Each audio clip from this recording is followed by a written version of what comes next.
শিবরাত্রি পুজো চলাকালীন জঙ্গল থেকে রাস্তায় বেরিয়ে এলো বাইসন। বাগডোগরা বন বিভাগের সংরক্ষিত বনাঞ্চলে জঙ্গলি বাবা মন্দিরে সকাল থেকে শিবের মাথায় জল ঢালতে পৌঁছায় পুণ্যার্থীরা। এদিন সকালে জঙ্গল থেকে রাস্তায় বেরিয়ে আসে একটি বাইসন, অন্যদিকে কিছুক্ষণ পরে 3টি চিতাবাঘ বেরিয়ে রাস্তায় উঠে পড়ে। এদিকে জঙ্গলি বাবা মন্দিরের 300 মিটার দূরত্বে 12টি হাতির একটি দল দীর্ঘক্ষণ দাঁড়িয়ে থাকে পুজো চলাকালীন। পাশাপাশি পুরো বনাঞ্চলে মোট 150টির অধিক হাতি রয়েছে। চারিদিকে বন্যপ্রাণী আতঙ্কে দিনভর বাবার মাথায় জল ঢাললো পুণ্যার্থীরা। এদিন সকাল থেকে ভক্তদের ভিড় ছিল বাগডোগরা জঙ্গলি বাবা মন্দিরে। পুণ্যার্থীদের জন্য নানান ব্যবস্থা নেওয়া হয়েছিল বন বিভাগ এবং সেনাবাহিনী পক্ষ থেকে। ফ্রি অটো টোটো থেকে শুরু করে অ্যাম্বুলেন্স, ভান্ডারা সহ বিভিন্ন নিরাপত্তা নিয়ে তৎপর ছিল বন দপ্তর এবং পুলিশ প্রশাসন। তবে এদিন সকালেই পাহাড়গুমিয়া চা বাগানের 14 নম্বর সেকশন থেকে অটল চা বাগানে ঢুকে পড়ে একটি বাইসন। এরপর বাইসনটিকে এশিয়ান হাইওয়ে ধরে বাগডোগরা জঙ্গলে ফিরিয়ে দেয় বন বিভাগের কর্মীরা।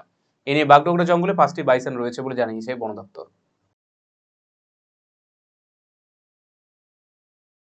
তো আমাদের প্রায়োরিটি হচ্ছে সেফটি, ওয়াইল্ড অ্যানিমাল থেকে সেফটি, জঙ্গলের ভিতরে যেহেতু আছে। তো মোটামুটি 10খানা টিম, ফরেস্টের টিম, বিভিন্ন রেঞ্জ থেকে, পানিঘাটা হলো, টুকরাঝাড়, ঘোষপুকুর, বাগডোগরা এলিফেন্ট স্কোয়াড, তারপরে পুলিশের টিম, ট্রাফিক পুলিশের টিম, আর আমাদের ফরেস্টের মধ্যে যে 10 এসএপি ক্যাম্প আছে ওখান থেকে ওনাদের টিম।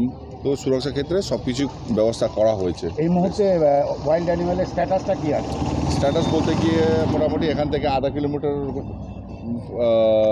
কিলোমিটার মধ্যে বাইসন রয়েছে। আর হাতির 300 মানে জঙ্গলি বাবা মন্দিরের সামনে পূর্ব দিকে 300 মিটার কাছাকাছি 12টা হাতির একটা দল রয়েছে। লেপার্ড তো রাস্তার মধ্যে 3টা বেরিয়েছিল, তো জঙ্গল জায়গা তো আসতেই পারে, তো সেটাকে ঠিকভাবে ওই ক্রস করে দেওয়ার জন্য চেষ্টা করা হয়েছে, ঠিক করেছে কারো জন্য কতটা সেফ এই মুহূর্তে জঙ্গলি বাবা?